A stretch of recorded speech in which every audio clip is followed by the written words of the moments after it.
আপনারা সকলে ভালো আছেন নিশ্চয়ই। আমি আপনাদের সুকুমার রায়ের কালাচাঁদের ছবি গল্পটি শোনাচ্ছি। শুনতে থাকুন আজকের গল্প কালাচাঁদের ছবি।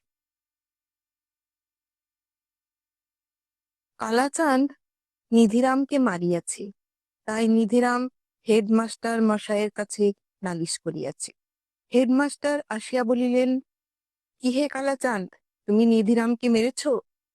কালাচাঁদ বলিল, আজ্ঞে না, মারবো কেন? কান মলে দিয়েছিলাম, গালে খামচিয়ে দিয়েছিলাম, আর একটুখানি চুল ধরে ঝাঁকিয়ে মাটিতে ফেলে দিয়েছিলাম। হেডমাস্টার মশাই বলিলেন, কেন ওরকম করেছিলে? কালাচাঁদ খানিকটা আমতা আমতা করিয়া মাথা চুলকাইয়া বলিল, আজ্ঞে ও খালি আমায় চটাচ্ছিল। হেডমাস্টার মশাই জিজ্ঞাসা করিলেন, তোমায় মেরেছিল? না। ধমকিয়েছিল? না। তবে? বারবার ঘ্যান ঘ্যান করে বোকার মতো কথা বলছিল, তাই আমার রাগ হয়ে গেল। হেডমাস্টার মশাই তাহার কান ধরিয়া বেশ ভালো রকম নাড়াচাড়া দিয়া বলিলেন, মেজাজটা এখন থেকে একটু সংশোধন করতে চেষ্টা করো। ছুটির পর আমরা জিজ্ঞাসা করিলাম, হ্যাঁ রে কালাচাঁদ, তুই খামোখা ওই নিধেটাকে মারতে গেলি কেন? কালাচাঁদ বলিল, খামোখা মারবো কেন? কেন মেরেছিলাম ওকেই জিজ্ঞাসা কর না। নিধেকে জিজ্ঞাসা করিলে সে বলিল, খামোকা নয় তো কি, তুই বাপু ছবি এঁকেছিস, তার কথা আমায় জিজ্ঞেস করতে গেলি কেন? আর যদি জিজ্ঞেস করলি, তাহলে তাই নিয়ে আবার মারামারি করতে এলি কেন? আমরা বললাম, আরে কি হয়েছে, খুলেই বল না কেন? নিধিরাম বলিল, কালাচাঁদ একটা ছবি এঁকেছে, ছবির নাম খান্ডব দাহন। সেই ছবিটা আমায় দেখিয়ে ও জিজ্ঞেস করলো কেমন হয়েছে। আমি বললাম, এটা কি এঁকেছো? মন্দিরের সামনে শিয়াল ছুটছে। কালাচাঁদ বলল, না না, মন্দির কোথায়, ওটা হলো রথ, আর এগুলো তো শিয়াল নয়, রথের ঘোড়া। আমি বললাম, সূর্যটাকে কালো করে এঁকেছো কেন? আর ওই চামচিকেটা লাঠি নিয়ে ডিগবাজি খাচ্ছে কেন? কালাচাঁদ বলল, আহা, তা কেন, ওটা তো সূর্য নয়, সুদর্শন চক্র, দেখছো না কৃষ্ণের হাতে রয়েছে। আর তাল গাছ কোথায় দেখলি, ওটা তো অর্জুনের পতাকা। আর ওইগুলোকে বুঝি পদ্ম ফুল বলছো? ওগুলো দেবতা, খুব দূরে আছেন কিনা, তাই ছোট ছোট দেখাচ্ছে। আর এই বুঝি চামচিকে হলো, এটা তো গরুর পাখি, একটা সাপকে তাড়া করছে। আমি বললাম, তা হবে, আমি ওসব বুঝি টুঝি না। আচ্ছা, ওই কালো কাপড় পরা মেয়ে মানুষটি যে ওদের মারতে আসছে, ওটিকে? কালাচাঁদ বলল, তুমি তো মহামুখ্য হে, ওটা গাছে আগুন লেগে ধোঁয়া বেরুচ্ছে, বুঝতে পারছো না? অবাক করলে যে। তখন আমি বললাম, আচ্ছা, এক কাজ করো না কেন ভাই, ওটাকে খান্ডব দাহন না করে সীতার অগ্নি পরীক্ষা করো না কেন? ওই গাছটাকে শাড়ি পরিয়ে সীতা করে দাও, ওই রথটার মাথায় জটা টটা দিয়ে ওকে অগ্নিদেব বানাও। কৃষ্ণ অর্জুন আছেন, তারা হবেন নাম লক্ষণ। আর ওই সুদর্শন চক্রে নাক হাত পা জুড়ে দিলেই ঠিক বিভীষণ হয়ে।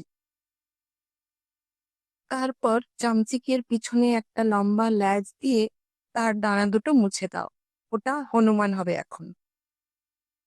কালাচাঁদ বলল, হনুমানও হতে পারে, নিধিরামও হতে পারে।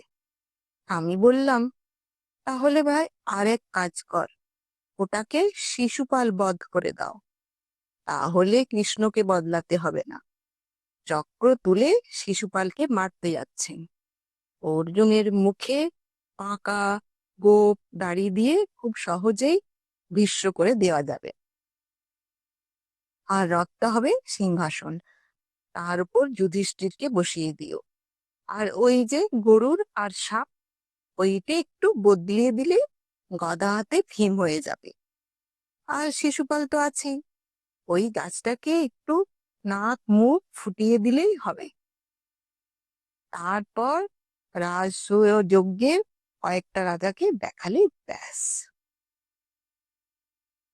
কথাটা কালাচাঁদের পছন্দ হলো না, তাই আমি অনেক ভেবেচিন্তে আবার বললাম, তাহলে জন্মেঞ্জয়ের সর্বযজ্ঞ কর না কেন? ওই রথটা জন্মেঞ্জয় আর কৃষ্ণকে জটা দাড়ি দিয়ে পুরুত ঠাকুর বানিয়ে নাও। সুদর্শন চক্রটা হবে ঘিয়ের ভাঁড়, যজ্ঞের আগুনের মধ্যে তিনি ঘি ডালছেন। আর ওই ধোঁয়াগুলো মনে কর যজ্ঞেরই ধোঁয়া। একটা সাপ আছে, আরো কয়েকটা এঁকে দিও। আর অর্জুনকে করো আস্তিক, সে হাত তুলে তক্ষককে বলছে তিষ্ট তিষ্ট। আর ওই চামচিকেটা মানে গরুরটা, ওটাকে মনি টুনি কিছু একটা বানিয়ে দিও। পতাকাটাকে কিরকম করতে হবে সেটা বলতে যাচ্ছি, এমন সময় কালাচাঁদ আমায় ধাক্কা দিয়ে বলল, থাক থাক, আর তোমার বিদ্যে জাহির করে কাজ নিয়ে এসেছি। আমি বললাম, তা অত রাগ করো কেন ভাই? আমি তো আর বলছি না যে আমার পরামর্শ মতো তোমাকে চলতে হবে। পছন্দ হয় করো, না হয় তো করো না, ব্যাস। এর মধ্যে আবার রাগারাগি করো কেন? আমার কথা মতো না করে অন্য একটা কিছু করো না। মনে করো ওটাকে সমুদ্র মন্থন করে দিলেও তো হয়। ওই ধোঁয়াওয়ালা বড় গাছটা মন্দার পর্বত, রথটা ধন্বন্তরী কিংবা লক্ষ্মী মন্থন থেকে উঠে এসেছেন। ওদিকে সুদর্শন চক্রটা চাঁদ হতে পারবে, অর্জুনের পিছনে কতগুলো দেবতাইকে দাও। আর এইদিকে বিষ্ণু আর চামচিকের দিকে কতগুলো অসুর। কথাটা ভালো করে বলতে না বলতে কালাচাঁদ আমার কান ধরে মারতে লাগলো। আচ্ছা, দেখো দেখি কি অন্যায়। আমি বন্ধুভাবে দুটো পরামর্শ দিতে গেলাম, তা তোমার পছন্দ হয়নি বলে আমায় মারবে? যা বলছি সব শুনলে তো, এর মধ্যে এত রাগ করবার কি হলো বাবু? বাস্তবিক কালাচাঁদের এ বড় অন্যায়। সে রাগ করিল কিসের জন্য?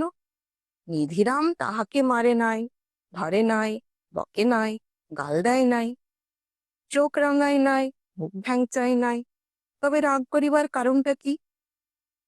ব্যাপার কি বোঝা গেল না। তাই সন্ধ্যায় সবাই মিলিয়া কালাচাঁদের বাড়িতে গেলাম।